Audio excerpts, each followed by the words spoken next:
안녕하세요. 스포츠 분석하는 픽스형입니다. 오늘은 11월 2일 V리그 국내 배구 2경기 프리뷰 시작하겠습니다. 첫 번째 경기는 삼성화재 대 우리카드 경기입니다.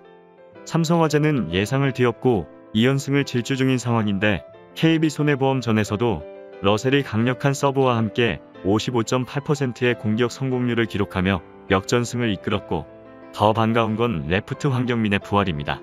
고이진 감독과 황승빈이 황경민을 살려주기 위해 부단하게 노력한 결과 리시브 부담에도 불구하고 17득점을 올려주며 좋은 활약을 펼쳤습니다.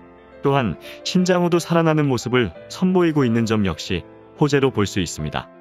우리카드는 3연패 뒤 첫 승을 거두면서 분위기 반전에 성공하였는데, 알렉스와 나경복이 한국전력전에서 그다지 좋은 공격 성공률을 보여주진 못했지만 드디어 한성전이 터져주면서 수월한 승리를 거뒀습니다. 세터 하승우의 토스워크도 만족할 만큼은 아니지만 그전보다는 확실히 안정된 모습이며, 또한 속공 사용을 오히려 줄인 게 더 경기 운영엔 도움이 된 모습이었습니다. 물론 장기적으로는 가운데를 더 써야겠지만 확실한 포인트가 날 곳으로 토스를 올린 게 팀엔 도움이 됐던 모습입니다. 최종 승부 예측입니다. 삼성화재가 최근 연승을 거둘 수 있었던 주역은 바로 카일 러셀 선수인데, 카일 러셀 선수는 현재 득점 순위에서 89득점을 기록하며 전체 5위에 올라와 있습니다.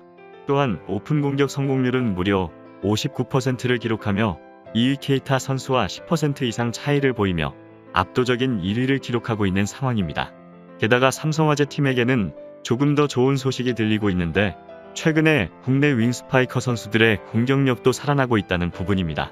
삼성화재 윙스파이커 중 가장 기대를 모으고 있는 황경민 선수는 직전 KB손해보험과의 경기에서 올 시즌 최다 득점인 17득점을 올리는 동안 공격 성공률도 56%를 기록하며 러셀 선수를 도와 이옥션 역할을 잘 수행해 주었습니다. 그리고 올 시즌 삼성화재 공격진에서 알토란 같은 활약을 보이고 있는 정성규 선수도 8득점에 70%의 공격 성공률을 보이며 러셀, 황경민, 정성규의 공격 라인이 성공률 높은 모습을 보여주고 있어 오늘 경기에서 범실만 줄인다면 충분히 우위를 점할 수 있을 것입니다. 반면 우리카드가 한국전력 상대로 시즌 첫 승을 거두었는데 무려 개막 후 4경기 만에 얻은 첫 승이었습니다. 올 시즌 우리카드는 우승 후보 1순위로 평가받던 팀이었는데, 지난 시즌 2위 전력이 그대로 유지된 상태로 1위를 차지했던 대한항공의 전력 누수가 있다 보니 자연스레 우리카드가 가장 좋은 전력을 갖고 있다고 평가받았기 때문입니다. 그러나 경기를 해보니 우리카드의 경기력이 그리 좋지 않은 모습이었는데, 특히 중심을 잡아줘야 하는 세터 하승우 선수의 토스가 들쭉날쭉하는 바람에 알렉스, 나경복 선수를 제대로 활용하기 어려웠습니다. 하지만 가장 최근 한국전력과의 경기에서는 전 경기들보다 훨씬 나아진 모습을 보이자 우리카드의 본 모습이 나타나긴 했지만, 과연 이번 경기에서도 흐름을 이어갈 수 있을지는 미지수인 상황입니다. 다만 디펜스와 공격력이 좋아진 우리카드의 공수 밸런스와 최근 분위기나 팀 짜임새 면에서 조금 더 안정적인 삼성화재인 것을 고려한다면 오늘 경기에서는 풀세트까지 가는 접전 속에 많은 득점이 나올 것으로 예상되기에 이번 경기는 오버 추천드립니다. 여기서 잠깐, 스포츠 분석하는 픽스형입니다. 매일 새로운 리뷰 업데이트 예정이오니 구독과 좋아요, 알람 설정 부탁드려요. 두 번째 경기는 페퍼저축은행 대 흥국생명 경기입니다. 페퍼저축은행은 개막 3연패를 기록하고 있습니다. 그러나 생각보다 경기 내용들이 나쁘진 않았는데 엘리자벳이 안정적으로 2단 공격을 해결해준 덕분이었습니다. 이연의 토스가 이따금 흔들리긴 해도 엘리자벳이 능숙하게 처리해주고 있고, 센터로 돌아선 하예진도 블로킹 면에선 합격점을 줄 만한 모습이며, 최민지도 도로공사전에서 블로킹 3개를 잡아내 컨디션이 점점 좋아지는 모습입니다. 적어도 높이 면에선 다른 팀들에 비해 크게 뒤지지 않는 경기력을 갖고 있습니다.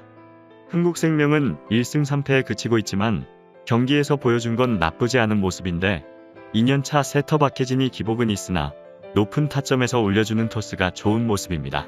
또한 흥국생명 역시 캣벨이란 외국인 선수가 워낙 해결 능력이 있기 때문에 국내 선수들의 공격력 부분을 메꿔주고 있는 상황입니다. 그리고 이주아가 지난 경기처럼 많은 공격을 해준다면 레프트 쪽의 약점을 조금은 채울 수 있을 것으로 예상됩니다. 최종 승부 예측입니다. 페퍼저축은행은 시즌을 3패로 시작하고 있는데 어찌 보면 당연한 수순입니다. 각 팀에서 기회를 받지 못하고 있던 선수들과 신인 선수들로 구성된 팀이기 때문에 최약체일 수밖에 없는 상황입니다.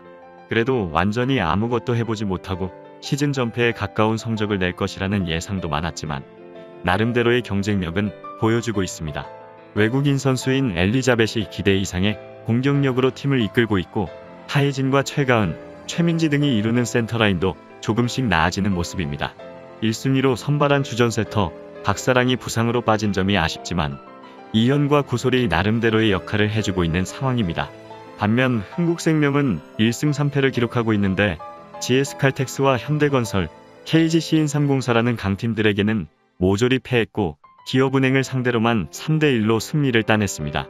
그만큼 흥국생명 역시 경기력이 좋다고 보기 어려운 상황 속에 생각보다 좋은 경기를 하고 있는 것은 역시 캣벨 덕분입니다. 캣벨은 예전 GS칼텍스 시절보다 훨씬 좋아진 공격력으로 팀을 하드캐리하고 있으며 올 시즌 평균 31득점에 41%의 공격 성공률로 펄펄 날고 있는 상황입니다. 다만 다른 자원들의 지원이 굉장히 아쉬운 상황인데 레프트라인에서 해줘야 할 김미연이 시즌 내내 부진한 모습이고 김다은과 최은희 등도 마찬가지입니다. 센터라인에서도 이주아만 자기 역할을 해줄 뿐 나머지 한 자리가 큰 문제인 상황입니다. 다만 페퍼저축은행 상대로는 객관적인 전력 차이와 안정감 차이는 분명히 나는 경기이고 일반 승리는 흥국생명이 가져갈 가능성이 높습니다. 그러나 올 시즌 꼴찌가 거의 확정적인 페퍼저축은행이지만 강력한 외국인 선수를 보유하고 있으며 몰빵 배구가 잘 통하고 레프트에서 한두 개씩 뚫어만 준다면 각 팀들에게 한 세트씩은 따올 수 있는 저력은 있다고 보여 오늘 상대인 흥국생명에게는 충분히 가능하다고 보여집니다.